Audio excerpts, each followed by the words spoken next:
I must say congratulations on all the hard work on this film. I absolutely loved it because so far for Tribeca, I've been seeing so many films for this festival, and each one gets better. And yours has been my favorite so far. Wow! Thank you. Thank you. So this is a summer movie. So I'm gonna and a coming of age story.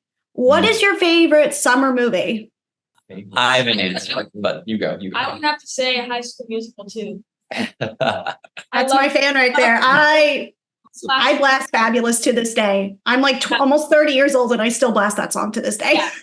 Definitely a go-to for me in the summer. Oh, good. We should go because of our ages. You're going to get different generations, so you should go. That's fine. You mean like a summer movie is in like a summer themed film? Yes, a summer themed film. Can't say. I have yeah, I know. I have no idea. I don't think I have any summer themed movies that I really love. I don't even know what You do. Do I? Yeah. He knows me better.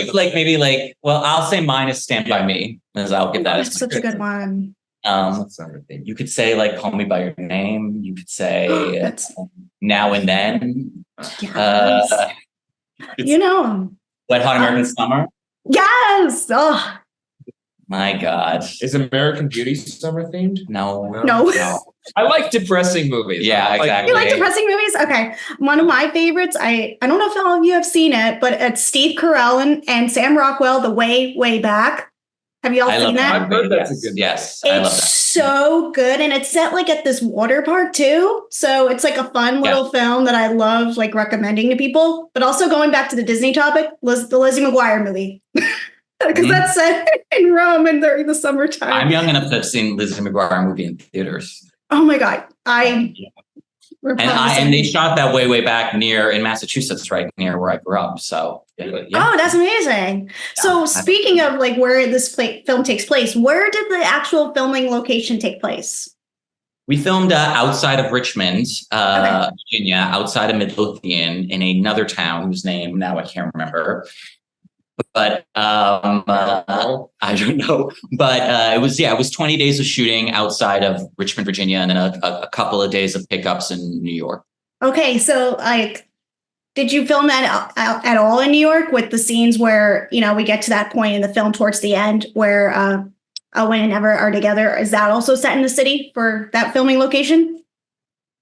Yeah, it was kind of a mix of things. And there was some stuff of Everett in New York that we shot that then didn't make the final cut. And Brad's solo show, which is supposed to be in New York, we actually did film in New York, even though we didn't have to. So there were just a couple of odds and ends, but we were definitely mostly in Virginia.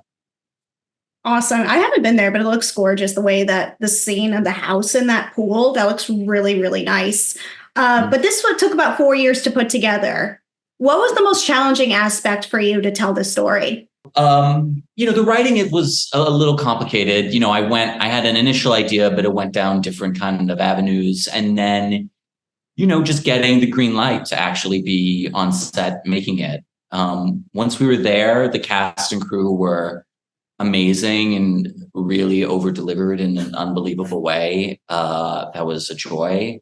And then in editing, it has been, we've been editing since September. We locked the film 3 weeks ago. And so it was a lot of just, tone and finding tone and the right music and the right, as I know, if you've seen the film has an interesting tone, I think we can say, and a lot happens in this movie. And so it was really just finding that balance. But yeah, it's about 4 years this month. Dang.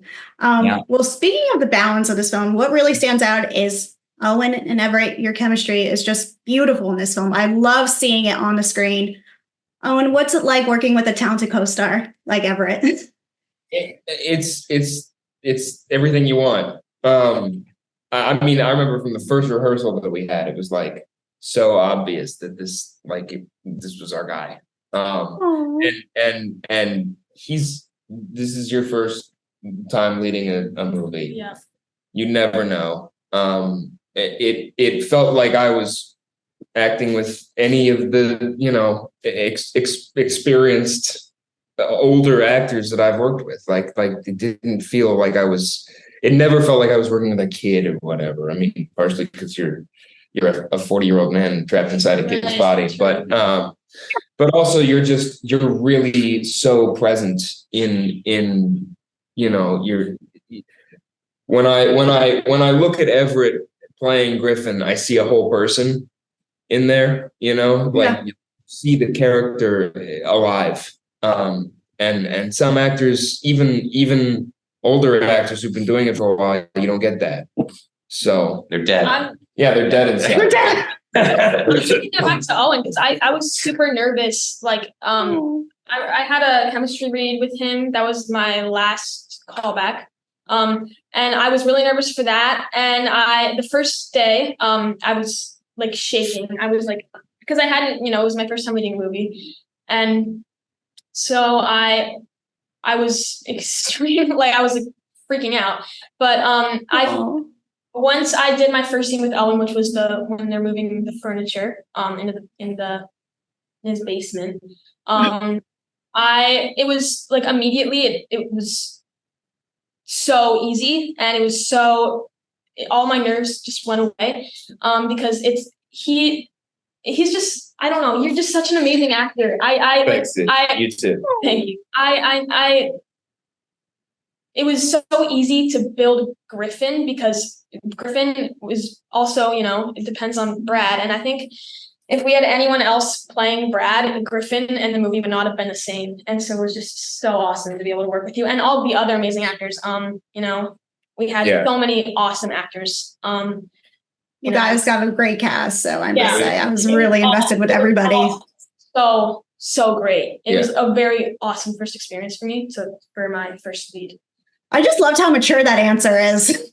They're all that one. Yeah. Yeah. So did you all really enjoy getting to play these characters, like Owen for you and Everett for you? Yeah. Do you have a favorite on-set memory? I have one. What? I really liked the rehearsal scene where after Griffin fires Tyler, and we get Brad in there, and the shock. I think it's just like no one's gonna be expecting that, because he's a performance artist. So I think it's like very memorable. It's one of those memorable. I think that was the first. It wasn't the first time the kids were meeting me, but it was the first time that they were seeing Brad. Yeah, like it was the first scene with you. Yeah, it was like it's their only scene. I know and so they were kind of just not knowing what to expect, and I just came in, and you knew what I kind of knew. Well, yeah, because we did rehearsals. We've been rehearsing, but they had no idea. So like just watching them watch that scene was fun. All right. So finally, I'm just going to wrap it up and say, what do you all hope audiences take from this film? Like the impact of it all? I have said this to a bunch of people, but I think it's a really important lesson, is that you don't like try to force yourself to grow up. I think because it doesn't work out for Griffin, and I think it can be very damaging. And so I'd say just like live each day, by itself, and don't, force yourself to be. I think it's good, to be mature and to, be confident, but I think at some point it just goes beyond where it needs to. And I'd say, just have fun and don't force yourself to be older or to try to act older than you are. Enjoy being young. Yeah. Because it all goes by fast, honestly.